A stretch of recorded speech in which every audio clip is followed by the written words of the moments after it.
நான் உங்கள் பயில் சிங்கார வேலுபால்மணி. மீண்டும் ஒரு காணொலியில் சந்திப்பதில் மகிழ்ச்சி அடைகிறோம். என்னை வந்து போலி சித்த வைத்தியர்னு சொல்லுவாங்க. இந்த போலி சித்த வைத்தியர் வந்து சிவன்மலை ஆண்டவன் உத்தரவுப்பட்டியில் காசி தீர்த்தத்துக்கு வரக்கூடிய மழை வெள்ளம் மிகப்பெரிய பாதிப்புகளை சந்திக்க இருக்கிறோம். அதை தான் இந்த வீடியோவில் சொல்ல போகிறேன். அதுக்கு முன்னே காசி தீர்த்தத்தோட வரலாறையும் சொல்கிறேன், கேட்டுங்க. தெரிஞ்சவங்க இது பண்ணிங்க, தெரியாதவங்க கேட்டு தெரிஞ்சுங்க.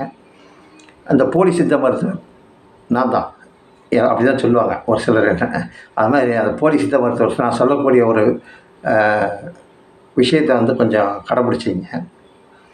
அதாவது வந்து ஒரு நாலு பேருக்கு ஆகிற மாதிரி சொல்லிடுறேன். 4 பேருக்கு ஆகிற மாதிரினா ஒரு பெரிய டேபிள் டீஸ்பூனில் 1 ஸ்பூன் மிளகு, 1 ஸ்பூன் சீரகம், ஒரு 8 பல் பூண்டு, ஒரு 1/4 டீஸ்பூன் மஞ்சத்தூள், இஞ்சி ஒரு 15லேருந்து 20 கிராம் இஞ்சி. இந்த வெத்தலை வாங்கினீங்கன்னா கருப்பு வெத்தலை, கார வெத்தலைன்னு சொல்லுவாங்க.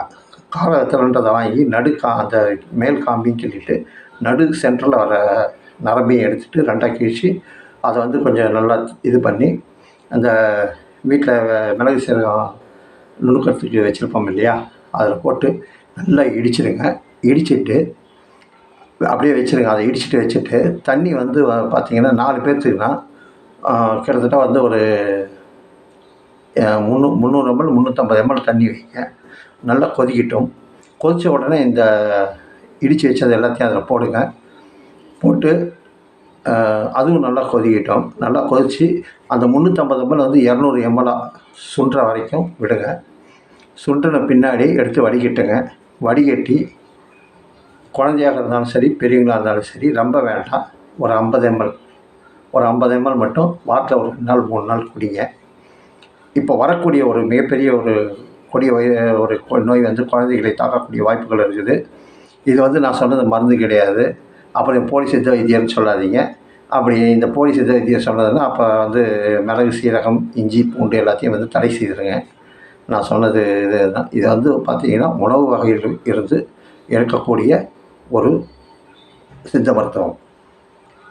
இந்த போலி சித்த மருத்துவரோட இதை கேட்டு வருமுன் காப்போம்னு இருந்து இதை வந்து சாப்பிடுங்க. குழந்தைகளாக இருந்தாலும் சாப்பிட்லாம், பெரியவங்களாக இருந்தாலும் சாப்பிட்லாம். வாரத்தில் ஒரு 2 நாள் இல்லை 3 நாள் எடுத்துங்க. சளி, ஜுரம், வைரஸ் தொற்றுக்கள், இது மிகப்பெரிய ஒரு எதிர்ப்பு சக்தி மனிதனுக்கு அப்படின்னு சொல்லிக்கிட்டு வாங்க வீடியோக்குள்ள போகலாம். சிவன்மலை ஆண்டவன் உத்தரவுப்பட்டி காசி தீர்த்தம் வச்சுருக்கிறாங்க. 9/12/2024 அன்றைக்கி. இன்றைக்கி அதை பற்றி பார்க்கலாம். காசி தீர்த்தத்தினால் என்னென்ன நடக்கும், என்னென்ன நடக்காது அப்படின்றத வந்து இந்த வீடியோவில் கொஞ்சம் விரிவாக பார்க்கலாம். அதுக்கு முன்னே காசி தீர்த்தம் இதை வந்து எல்லாமே கேள்விப்பட்டிருக்கோம். புனித நதி, அதில் போய் நீராடினோம்னா நம்ம பாவங்கள் கழியும் அப்படின்னு சொல்லி வந்து நிறைய கேள்விப்பட்டிருக்கிறோம். அதாவது வந்து அந்த காசியை வந்து அழிக்கிறதுக்கு வந்து நிறைய அந்த காலத்தில் போராட்டங்கள் 1700 அந்த காலகட்டங்களில் சொல்கிறேன். அப்போ வந்து முகலாய ராஜ்யம், அதாவது காசி தீர்த்தம்னும் போது வந்து காசி தீர்த்தம் இந்த வரலாறு எத்தனை பேருக்கு தெரியும் தெரியல. தெரிஞ்சிருந்தாலும் பரவாயில்ல, தெரியாதவங்கள வந்து கேட்டு தெரிஞ்சுங்க. அதிமேதாகினம் கிடையாது நான், ஏதோ எனக்கு தெரிஞ்சதை சொல்கிறேன். என்கிட்ட ஒரு பகிர்ந்துக்கிட்டதை வந்து உங்கள்கிட்ட நான் பகிர்ந்துக்கிறேன். அதாவது வந்து பார்த்திங்கன்னா முகலாய சாம்ராஜ்யம் விரிந்து பறந்து கிடக்குது. அப்போ வந்து வீரசிவாஜி, அதாவது வந்து சத்ரபதி வீரசிவாஜி வந்து இந்து சாம்ராஜ்யத்தை நிலைநாட்டணும்னு போர் தொடுத்துக்கிட்டு போகிறான். போர் தொடுக்கிறாரு. போர் தொடுத்து அலாவுதீன் கில்ஜியெல்லாம் கொள்றதுக்குன்னு ஒரு மாதிரி இந்து சாம்ராஜ்யத்தை வந்து நிறுவுறார். நிறுவி சிவாஜி கண்ட இந்து சாம்ராஜ்யம் சத்ரபதி சிவாஜி வந்து கிட்டத்தட்ட வந்து முகலாய சாம்ராஜ்யத்தை ஒழிச்சு இந்து சாம்ராஜ்யத்தை நிறுவுறார். நிறுவி எல்லாமே வந்து நல்லா போகுது. மனிதன் என்றால் மரணம்ன்றது ஒன்று நிச்சயம் இல்லையா? அது மாதிரி வந்து சத்ரபதி வீர சிவாஜிக்கும் ஒரு கட்டத்தில் வந்து மரணத்தை எழுதுகிறார். அவருக்கு அப்புறம் வந்து அவருடைய மகன் அப்பாஜி ராவ், இவங்கெல்லாம் வந்து பார்த்திங்கன்னா பெரிய திறமையாக வந்து ஆட்சி செய்யலை. மீண்டும் அவுரங்கசீப் உள்ள வராப்புல. அவுரங்கசீப் உள்ள வந்து பெரும்படையோட வந்து நம்ம இந்து சாம்ராஜ்யத்தை வந்து இது பண்ணிவிட்டு மறுபடியும் முகலாய பேரரசை கிட்டத்தட்ட அப்படியே கொஞ்சம் கொஞ்சமாக நிறுவிக்கிட்டே வந்துக்கிட்டே இருக்கிறப்ப டெல்லியெல்லாம் பிடிச்சிடுறாங்க. டெல்லியெல்லாம் பிடிச்சிட்டு கிடிச்சிட்டு ஆக்ரோஷமான இதில் வந்துக்கிட்டு இருக்கிறாங்க. எதிர்க்க ஆள் இல்லை அப்படின்னு நினச்சிக்கிட்டு இருக்கும்போது என்ன யாருமே எதிர்பாராத வண்ணம் சத்ரபதி வீர சிவாஜியின் மருமகள் தாராபாய், இது வந்து தெரிஞ்சவங்க வச்சுங்க, தெரியாத இன்றைக்கி இந்த வரலாறு தெரியாத, இது வந்து நான் வரலாறு தான் பேசுகிறேன். இந்த இந்து முஸ்லீம் இந்த விரோதத்துக்கெலாம் பேசலை நான். இது வரலாறு, இந்த வரலாறு தான் சொல்கிறேன் நான். இது வந்து சத்ரபதி வீர சிவாஜியின் மருமகள் தாராபாய் வந்து அவங்க வந்து மீண்டும் வந்து வெகுண்டு எழுதுறாங்க. மறுபடியும் இந்து சாம்ராஜ்யத்தை நிறுவனம் அப்படின்ட்டு எதிரிக்கிறவங்க வந்து பார்த்திங்கன்னா சத்ரபதி வீர சிவாஜியோட ஒரு 10 மடங்கு பலத்தில் எந்திரிக்கிறாங்க. அவுரங்கசீப் ஆடி போகிறான், அடித்து நொறுக்குறாங்க, எல்லாத்தையும் அடித்து இறுக்கிக்கிட்டே வராங்க. பாஜிராவ்னு அவங்களோட தளபதி 1734 வந்து பார்த்திங்கன்னா டெல்லி வந்து அடித்து நொறுக்கிற தளபதி, தாராபாயோட தளபதி டெல்லி அடித்து நொறுக்கி அதை வந்து தன் வசப்படுத்துகிறார். அதாவது வந்து இந்து சாம்ராஜ்யத்தை வந்து கொண்டு வர்றார் இந்தியா மீண்டும்.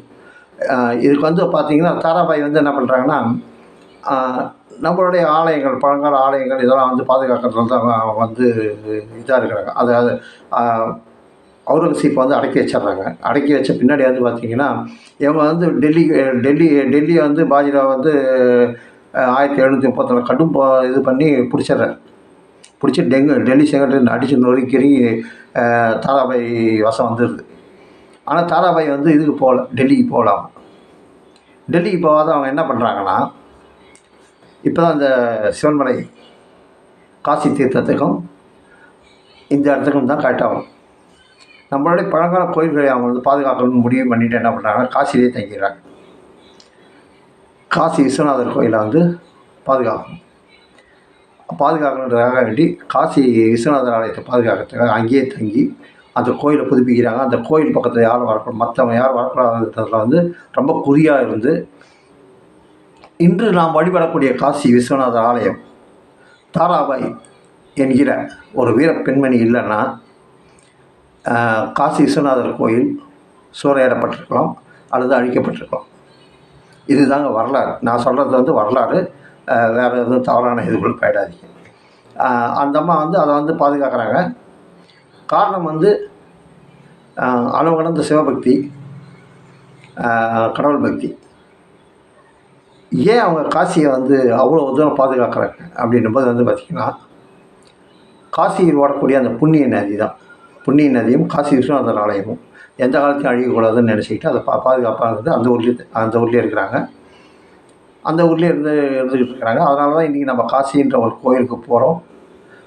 அங்கேருந்து புனித நீராடுறோம். அங்கேருந்து தண்ணி எடுத்துக்கிட்டு வந்து வீட்டில் தெளித்தோம்னா வீட்டு இந்த தொழில் செய்கிற இடங்கள், இந்த மாதிரி இடங்களில் தெளித்தோம்னா நெகட்டிவ் எனர்ஜி இருந்தால் போயிட்டு பாசிட்டிவ் எனர்ஜி வரும்ன்றது ஒரு நம்பிக்கை. அதே போல் வந்து பார்த்திங்கன்னா காசி தண்ணியில் வந்து பிஹெச் லெவல் வந்து அதிகமாக இருக்கும். காசி தீர்த்தத்தில் வந்து பிஹெச் லெவல் அதிகமாக இருக்கும்.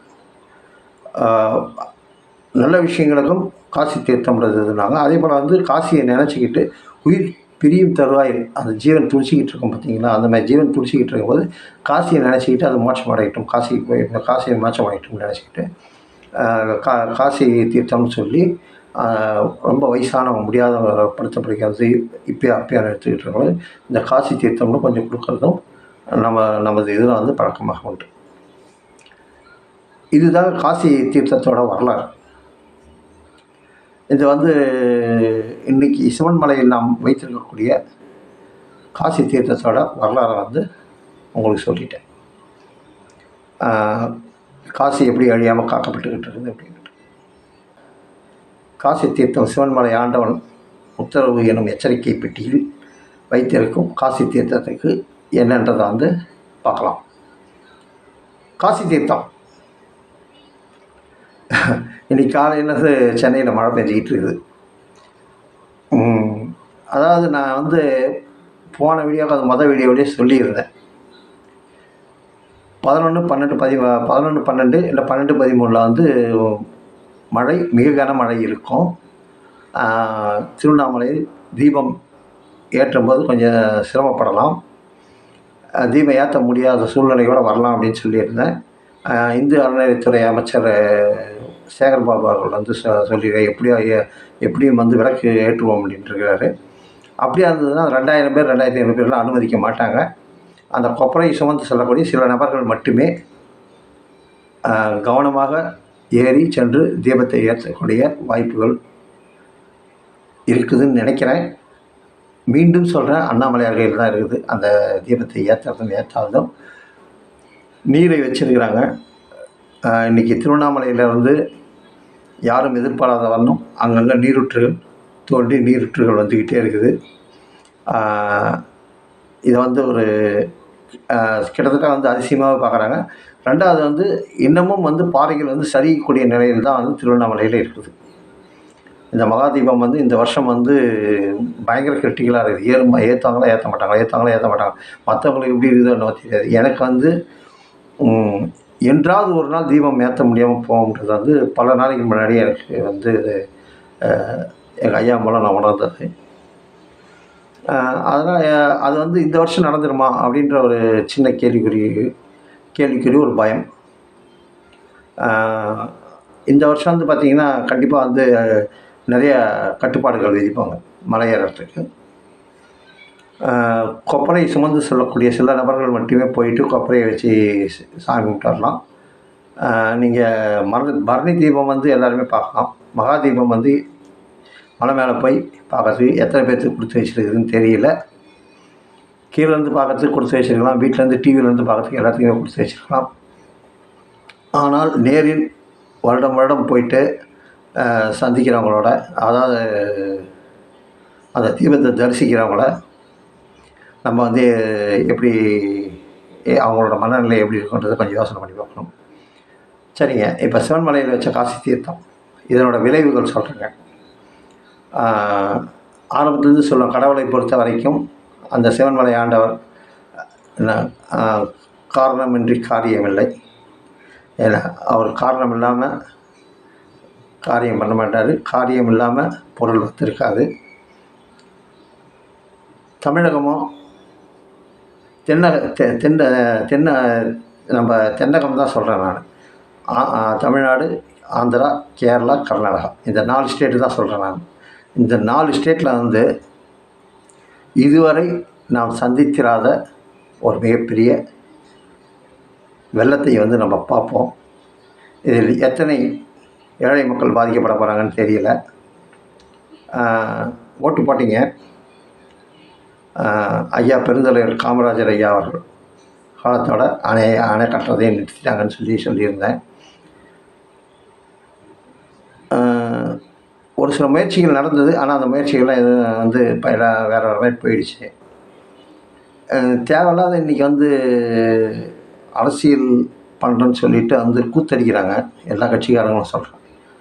எனக்கு எல்லாம் சும்மா அரசியல் பண்ணுறன்ற பேரில் வந்து மக்களை வந்து வெறுப்போட உச்சத்துக்கும் எல்லைக்கும் கொண்டு போய்கிட்டு இருக்கிறாங்க. இது எதில் போய் முடியும்னு தெரியாது.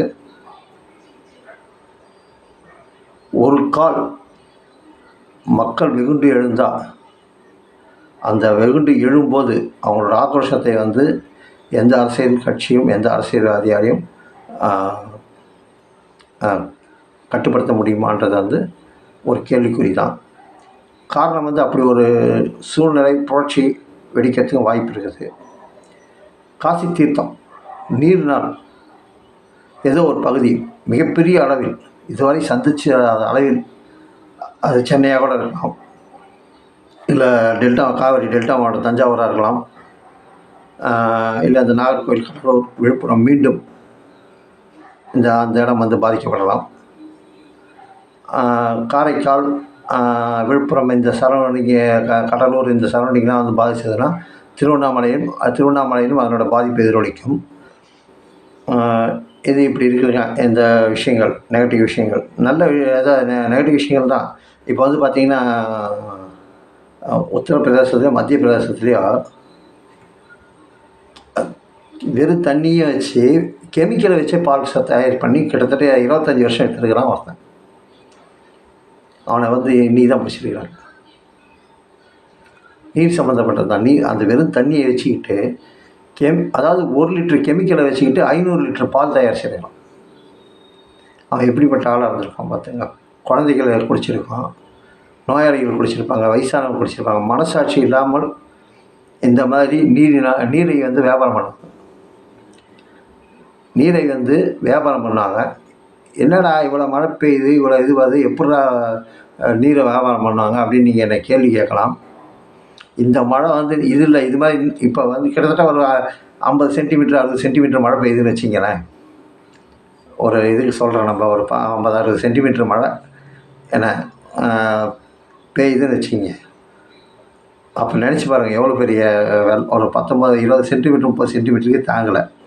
ஒரு 50 சென்டிமீட்டர் வச்சுக்குவோம், 50 60 சென்டிமீட்டர் வச்சுக்குவோம். அதான் இப்போ பேஞ்ச மழை அந்த 30 சென்டிமீட்டரோட இன்னொரு மடங்கு சேர்த்து வச்சுக்குவோம். நம்ம நிலைமையை கொஞ்சம் யோசிச்சு பாருங்களேன், எவ்வளோ காமெடியாக இருக்குன்ட்டு. அப்புறம் இவ்வளோ மழை வருது, இவ்வளோ தண்ணி வரும்போது எப்படிடா உனக்கு தண்ணி கஷ்டம் வரும்னு கேட்பீங்க. வரும். இந்த பெய்கிற மழை எல்லாமே வந்து பார்த்திங்கன்னா, நாம் அதனோட வழிகளை அடைச்சி வச்சுருக்கிறோம். அது வந்து அதனோட வழியில் போகும்போது இருக்கிறத அடித்து தள்ளிக்கிட்டு தான் போகும். இதில் வந்து மக்களை தான் நான் மீண்டும் குறை சொல்வேன். நம்மளோட வசதிக்கு ஏரியா குளமான்னு பக்கத்து இஷ்டத்துக்கு வீடு கட்டிக்கிட்டோம். நீர் வந்து தன்னோட பாதையை மாற்றிக்காது, அதனோட பாதையில் அது போக தான் செய்யும்.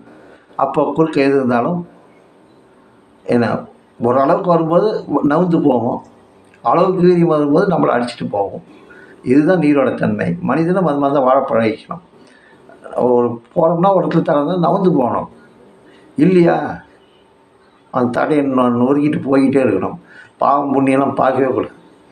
அப்படி தான் மனிதனையும் வாழ சொல்கிறாங்க. நீர் மாதிரி தான் வாழ சொல்கிறாங்க. ஒதுங்கிப்போ, இல்லை அடித்து தள்ளிட்டு போ. இது நம்ம எதுக்கு சொல்ல வரோம்னா,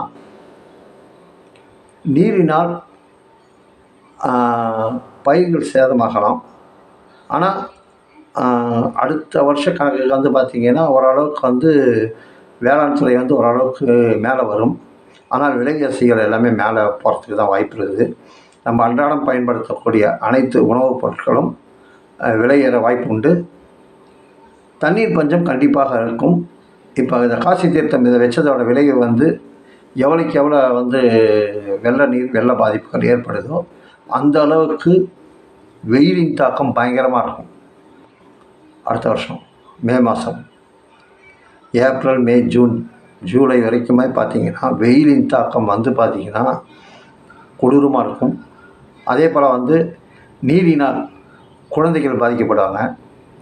நீரினால் புதிய தொற்றுக்கள் உருவாகும். ஒரு புதிய தொற்று உருவாகும். அது பெரும்பாலும் குழந்தைகளை தான் பாதிக்கும் என்று கூறிக்கொண்டு முன்னெச்சரிக்கையோட தண்ணியை கொஞ்சம் சூடு பண்ணி ஆற வச்சு குடிங்க. இளஞ்சூடாகவே குடிங்க. ஆற வச்சு கூட குடிக்கிறதோட வந்து நான் சூடு பண்ணிவிட்டு கொஞ்சம் இளஞ்சூடாக குடிங்க. முடிந்தால் அந்த தண்ணி சூடாகும்போது ஒரு ஸ்பூன் சீரகம் போட்டுருங்க.